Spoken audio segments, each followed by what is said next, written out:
Welcome back, everybody, for another deep dive. This time, we're going to be looking at something pretty fascinating. It's it's repatriation, specifically focused on Africa. Right. Have you ever pictured a large scale welcome home initiative for the African diaspora? Yeah. Like something that would be similar to Israel's model for Jewish people? Right.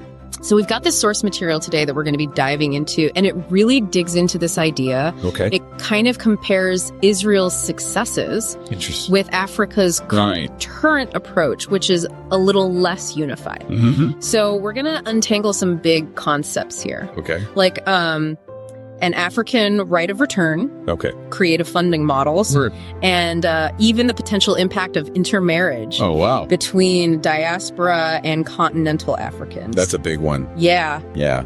It's a lot to unpack. It's going to be a fascinating deep dive. Our sources don't shy away from the complexities at all. No. A good place to start, I think, would be understanding how Israel's law of return works. Okay. It basically guarantees citizenship for anyone with Jewish heritage.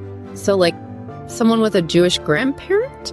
Exactly. Could potentially move to Israel and become a citizen? Yeah. It's been a cornerstone of their nation-building strategy since 1950. Wow. And it even includes spouses and children. Really? And grandchildren of Jewish individuals. Wow. It's a really broad pathway for Jewish people worldwide to claim Israeli citizenship.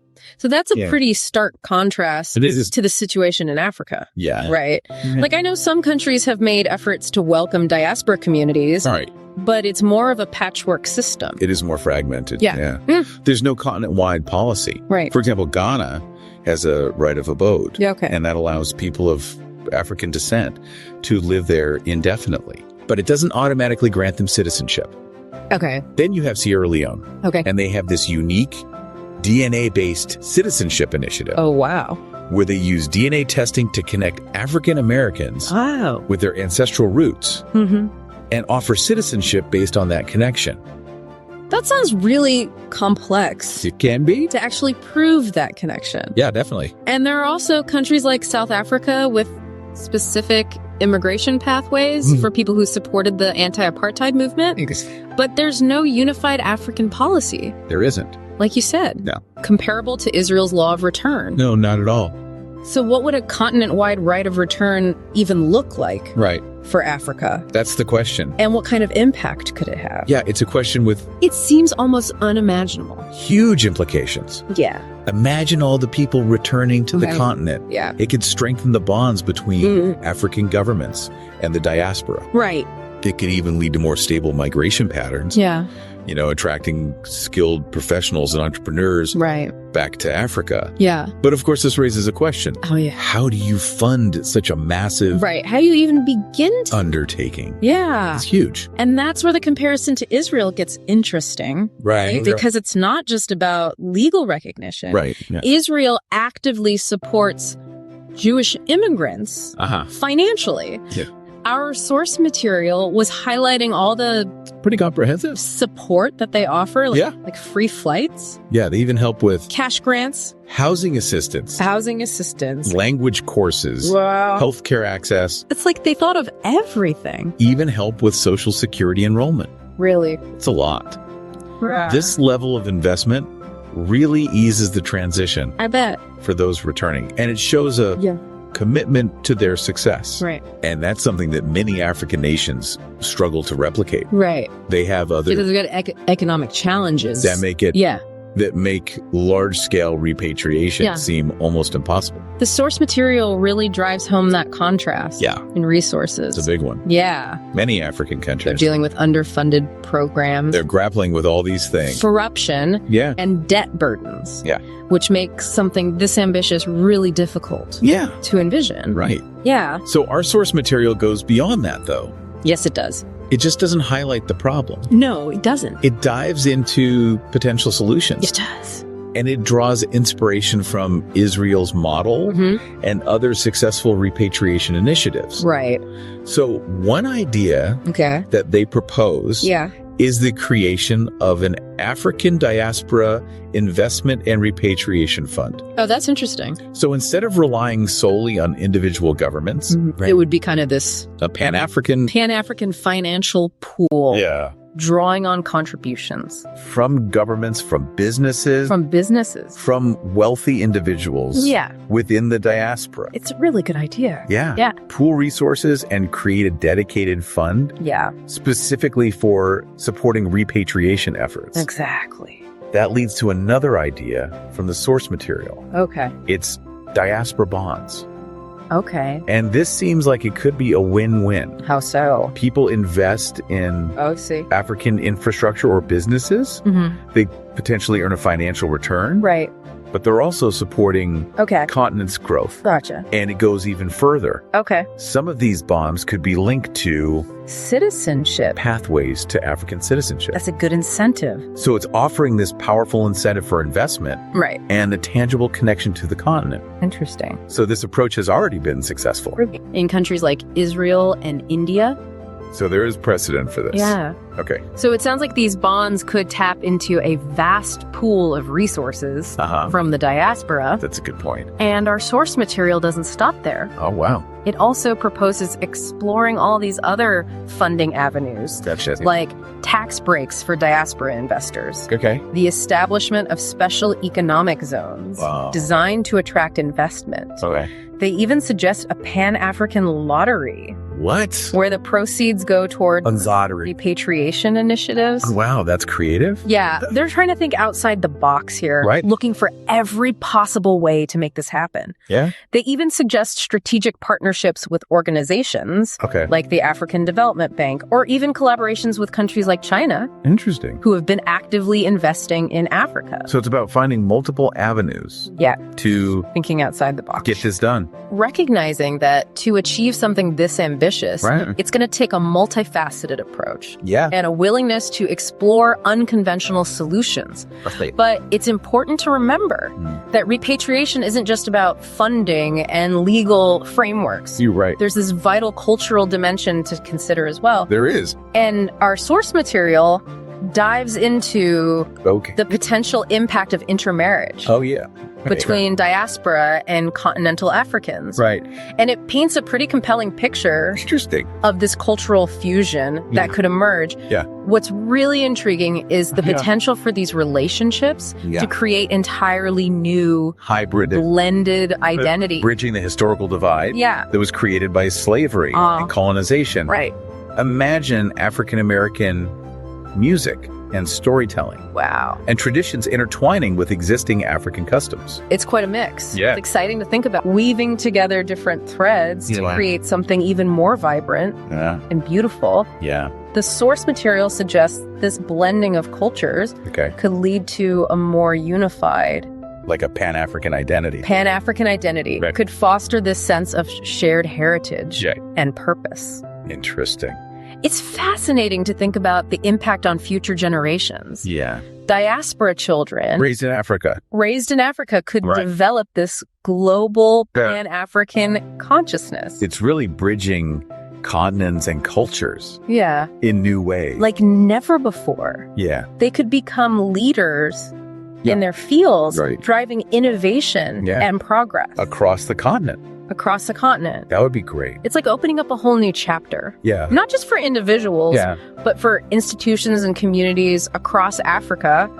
One particular example that comes to mind from the source material is the Tharaka Invention Academy in Kenya. Okay. It's this diaspora-led institution that's doing incredible work. In what area? In fostering innovation and entrepreneurship. Okay, great. Can you imagine the potential impact if repatriation efforts were to significantly increase? It would be huge for TIA. Right. The Tharaka Invention Academy, or TIA, is a great example of how repatriation could transform these existing institutions. Yeah. Imagine a more diverse student body. It would definitely bring in a wider range of perspectives and experiences to the learning environment. Yeah. It could spark all these new initiatives, cultural initiatives within the academy. Yeah. Perhaps storytelling programs or artistic collaborations that document and celebrate the repatriation journey. That would be great. It's an exciting prospect. Yeah. On a broader scale. Okay. Imagine diaspora families working hand in hand with continental Africans, building businesses, establishing institutions, creating wealth together. That would be incredible. I could create this whole new dynamic in Africa. Yeah. A powerful force for change and progress. I agree. It almost feels like we're talking about a potential paradigm shift. Yeah, it's big. Like a movement that could reshape not just individual lives, but the very fabric of African society.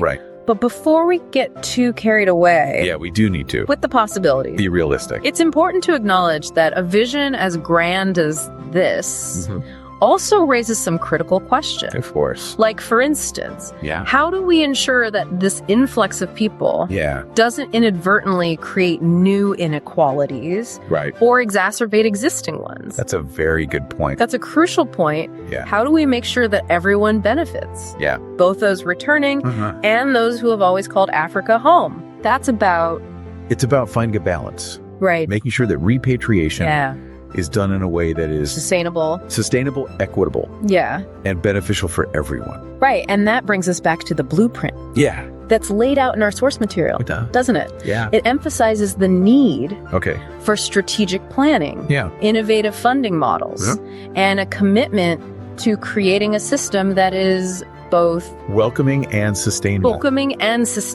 Right. It's not just about opening the door. Exactly. It's about providing the support, the resources necessary for people to thrive. Once they arrive. Yeah, I agree. And it's not just about governments. Right. And institutions taking the lead. Right. This is where the diaspora itself has a vital role to play. Absolutely. Investing in the continent. Yeah. Sharing your skills. Sharing knowledge. And working in partnership. Right. With those already on the ground. Yeah, it has to be it's a collective effort. Joint effort. It's a shared vision that requires everyone to be invested in its success. Yeah. And that's what makes this so compelling. I agree. We're talking about something that could potentially reshape the future of Africa.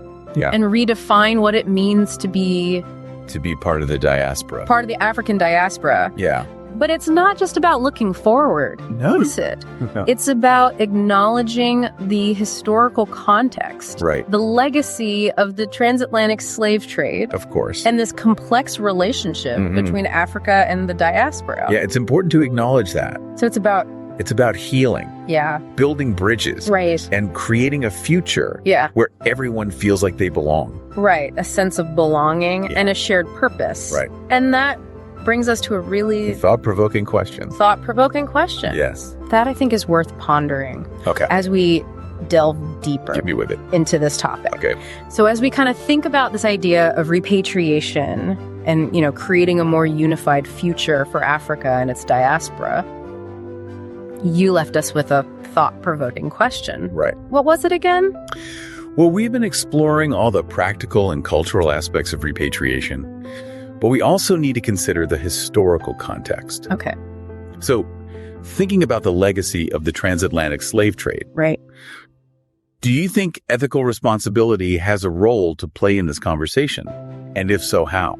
That's a big one, and it's really impossible to ignore the historical injustices that led to the African diaspora in the first place. Yeah. I mean, for many, repatriation isn't just about practicality or cultural connections. Right. It's about addressing a historical wrong. Absolutely. It's about recognizing that huge debt owed to those whose ancestors were forcibly removed from the continent. Yeah. It forces us to acknowledge the role that European nations and the United States played in this tragedy.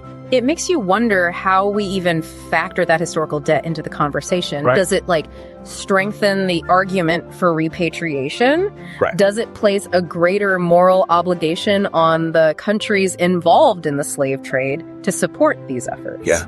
These are complex questions. Yeah. Without easy answers. Definitely. And I think it's important to have these difficult conversations. Yeah. And to really grapple with the ethical implications alongside all the logistical and cultural considerations. Yeah. It's not just about saying, welcome back, right? No. It's about understanding the weight of history. Right. And ensuring that repatriation efforts are truly rooted in justice and reconciliation. I agree. And this kind of circles back to the potential impact on institutions and communities within Africa, right? Yeah, it did. Like we were talking about the Tharaka Invention Academy right before the question came up. A prime example of an institution that could be really profoundly impacted by repatriation. Yeah. Imagine a larger pool of repatriates, Yeah. leading to a more diverse student body at TIA. Mm-hmm. Think of all the new perspective Yeah, all those experiences. on experiences they would bring to that learning environment. Yeah, it could spark a whole wave of new cultural initiatives within the academy as well, like maybe storytelling programs or artistic collaborations that kind of document and celebrate that whole repatriation journey. Repatriation could bring so much energy and new ideas to these institutions. Right. It could lead to innovative approaches to education and entrepreneurship and community development. And on a broader scale, imagine diaspora families working side by side with, those who've always called Africa home. Yeah. They could collaborate to build businesses. Right. Establish institutions, create economic opportunities. Imagine that growth and development, if those returning to the continent can combine their skills and resources with the knowledge of those already living in Africa. Yeah. It's amazing to think about. It could totally transform the continent's economic landscape. Yeah. Create a more dynamic and prosperous future for everyone. But as we've discussed, realizing this vision requires a thoughtful and strategic approach, right? Yes, it does. It's not just about opening the doors and hoping for the best. Absolutely not. Our source material really emphasizes the need for a well-structured plan, one that incorporates those innovative funding models we were talking about earlier, right? Like the African Diaspora Investment and Repatriation Fund and diaspora bonds. Yeah, and beyond the funding piece, right? It's about creating a system that's both welcoming and sustainable. Okay. A system that provides the support and resources that are necessary for people to thrive once they get there. Right. Things like access to housing and healthcare, education, job opportunities. And we can't forget about the cultural integration piece, like facilitating those meaningful connections and fostering that sense of belonging for those returning to a continent that may feel both familiar and foreign at the same time. Right. That's where sharing experiences and storytelling and cultural exchange become so important. Right. And it's not just about governments and institutions leading the way. Right. The diaspora itself has a really vital role to play here. Absolutely. They can invest in the continent, share their skills and knowledge, and work collaboratively with those on the ground. Right. It's a true partnership, a shared vision that requires everyone to be invested in its success. Yeah, I agree. This whole idea of repatriation, as complex as it is, it feels incredibly hopeful. It does. Like we're talking about the potential to not just reshape the future of Africa, but also redefine what it means to be part of the African diaspora. Reclaiming a shared heritage, forging new connections, creating a future where everyone feels a sense of belonging and shared purpose. It's a powerful and inspiring vision. It is. This has been such a thought-provoking deep dive. It has. We've explored the potential of repatriation, drawn inspiration from Israel's successful model. Yeah. We've delved into those innovative funding solutions. Right. The exciting possibilities of cultural fusion. Yeah. We even grappled with some tough questions about the role of ethical responsibility and historical context. We did. And as we kind of wrap up this deep dive, I want to encourage everyone listening to continue exploring this topic. Yeah. Ponder the potential impact of repatriation both on Africa and the diaspora. Think about the complexities, the challenges, and the incredible opportunities that this vision presents. Yeah, it really is inspiring to think about what a large-scale repatriation effort could mean for both the African continent and the diaspora. Absolutely. And it really could reshape not just individual lives, but the very fabric of societies across Africa. It's about weaving together those threads of history, culture, and economic opportunity to create a more vibrant and interconnected future. So we started by asking if Africa could implement a large-scale repatriation program similar to Israel's model for Jewish people. What are your final thoughts on that question? Well, we've explored a lot of the complexities of this idea. and looked at both the potential and the challenges. Yeah. It's clear that achieving something like Israel's law of return would take a ton of planning and collaboration and resources. It would be a massive undertaking. But I think what's important is the power of vision.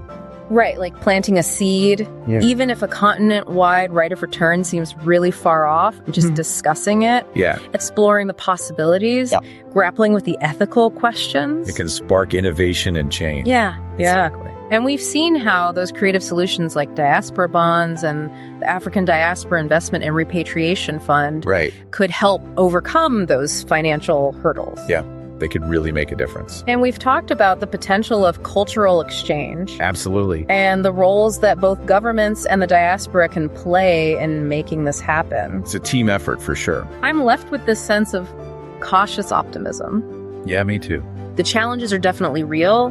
But the potential rewards are just too big to ignore. I agree. This is a conversation that needs to continue and evolve. And inspire action. And, you don't have to wait for a continent-wide initiative to start exploring your own connection to Africa. That's a good point. There are so many ways to engage with the continent through travel or investment, cultural exchange programs, or even supporting organizations that are working to empower African communities. The future of Africa is being shaped right now. And you can be a part of it. This has been a really incredible deep dive. It has. We've covered so much. Yeah, we have. From the intricacies of Israel's model to the possibilities of cultural fusion and those ethical considerations. It's been a really thought-provoking conversation. It has. I hope it sparked some curiosity. Yeah? And inspired you to learn more about this topic. Thanks for joining us. Yeah, thanks for listening, everyone. We'll see you next time for another deep dive.